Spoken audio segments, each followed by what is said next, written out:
अब यहां से हम देखते हैं T1 तो T2 के सर्वांग सम है और T2 T3 के सर्वांग सम है। इसका मतलब ये हुआ कि T1 जो है वो T3 के भी सर्वांग सम होगी। इसका अर्थ ये है कि T1 T3 के सर्वांग सम होगी। अगर ये T1 T3 के सर्वांग सम है तो हमें ये प्राप्त हो गया कि T1 T3 भी R से संबंध रखती है। तो ये जो संबंध है समतुल्य भी है, सम्मित भी है और संक्रामक भी है। तो अतः R एक तुल्यता संबंध है।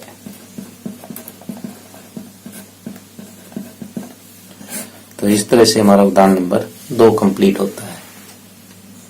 उदाहरण 3 है हमारे पास। मान लीजिए कि L किसी समतल में स्थित समस्त रेखाओं का एक समुच्चय है तथा R L1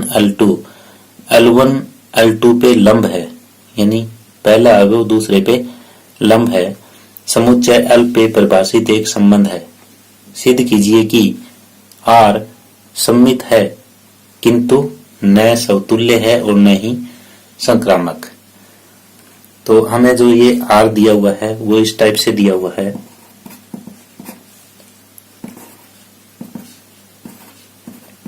L1 L2 और इन अवयवों का आपस में क्या संबंध है? ये संबंध है कि L1 L2 पर लंब है। अब हम समतुल्य चेक करते हैं।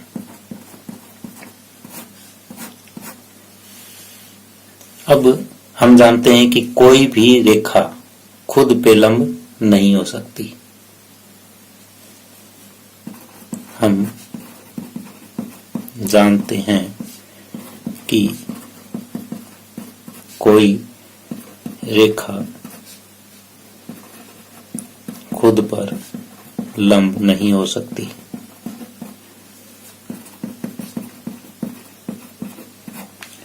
तो अतः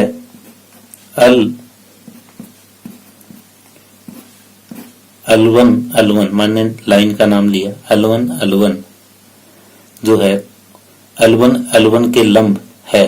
तो ये बात सत्य नहीं है, तो अतः ये संबंध नहीं है। तो हम ये कह सकते हैं कि R समतुल्य नहीं है। क्यों नहीं है? क्योंकि कोई रेखा खुद पे लंब नहीं हो सकती। अब दूसरा हमें सम्मित सिद्ध करना है। सम्मित के लिए हमारे पास L1 और L2 R से बिलोंग करता है, यानी ये संबंध R का सदस्य है। तो हमें ये सिद्ध करना है कि L2 L1 भी R का संबंध रखेगा। तो यहाँ पे ये अगर R से संबंध रखता है तो क्या है कि L1 L2 पर लंब है। यहाँ L1 L2 पर लंब है। अगर L1 L2 पे लंब है, जैसे ये L1 है, ये L2 है। L1 अगर L2 पे लंब है तो L2 भी L1 पे क्या होगा? लंब होगा। इसका अर्थ ये हुआ कि L2 L1 पर लंब है। L1 L2 पे लंब है, इसका अर्थ ये था कि L1 L2 R से बिलोंग करता है। तो L2 L1 पे लंब है, इसका अर्थ क्या हो जाएगा कि L2 L1 भी R से संबंध रखेगा। अतः हम ये कह सकते हैं कि R सम्मित है।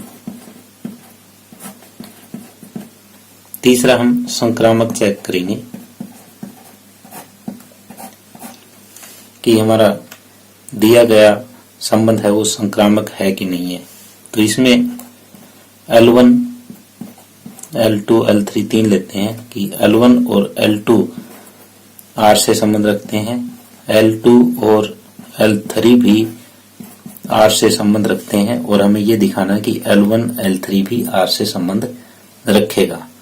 अगर रखता है तो संक्रामक है, नहीं तो संक्रामक नहीं है। L1 L2 R से संबंध रखता है, इसका अर्थ क्या हुआ? इसका अर्थ ये है कि L1 L2 पर लंब है। इसका अर्थ ये है कि L2 L3 पर लंब है, कि L1 यहाँ पे देख रहे हैं L1 L2 पे लंब है, ये L1 है, ये L2 है, और L2 पे L3 लंब है, ये L3 लंब हो गया। तो क्या L1 पे L3 लंब होगा? नहीं, ये तो समांतर होगा। तो L1 उपरोक्त दोनों से देखें तो L1 L3 के समांतर होगा, ये लंब नहीं होगा। अतः हम कह सकते हैं कि L1 L3 जो है वो R से संबंध नहीं रखेगा, तो ये संक्रामक नहीं है। अतः R संक्रामक नहीं है।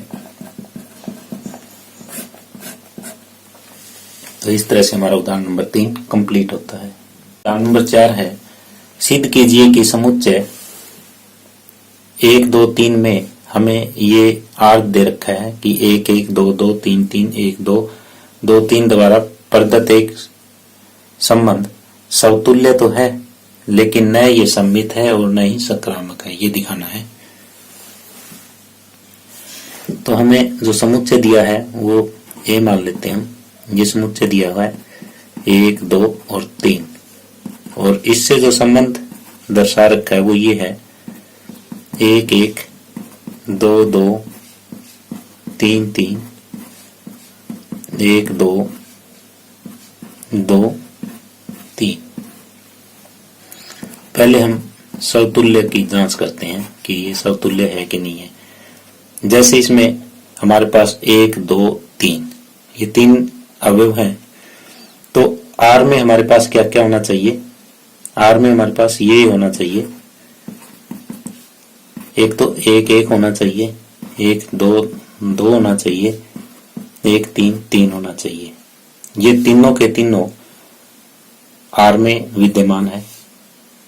1 1 भी है, 2 2 भी है, 3 3 में है, यानी होने चाहिए। और ये तीनों अवयव R में मौजूद हैं,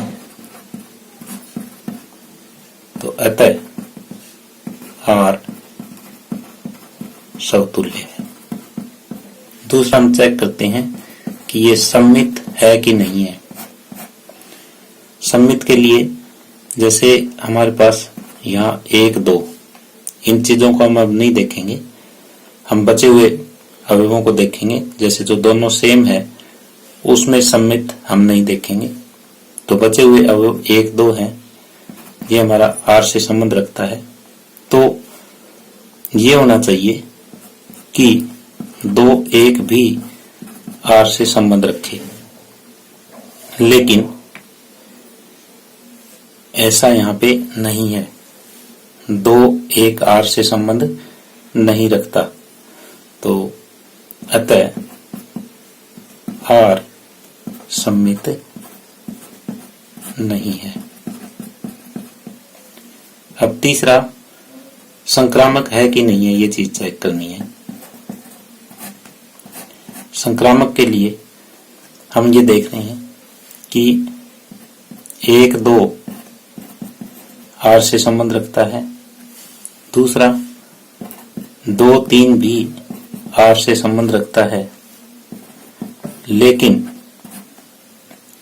अब 1 3 भी R से संबंध रखना चाहिए। क्या 1 3 इसमें है? R में नहीं है। 1 3 R से संबंध नहीं रखता, अतः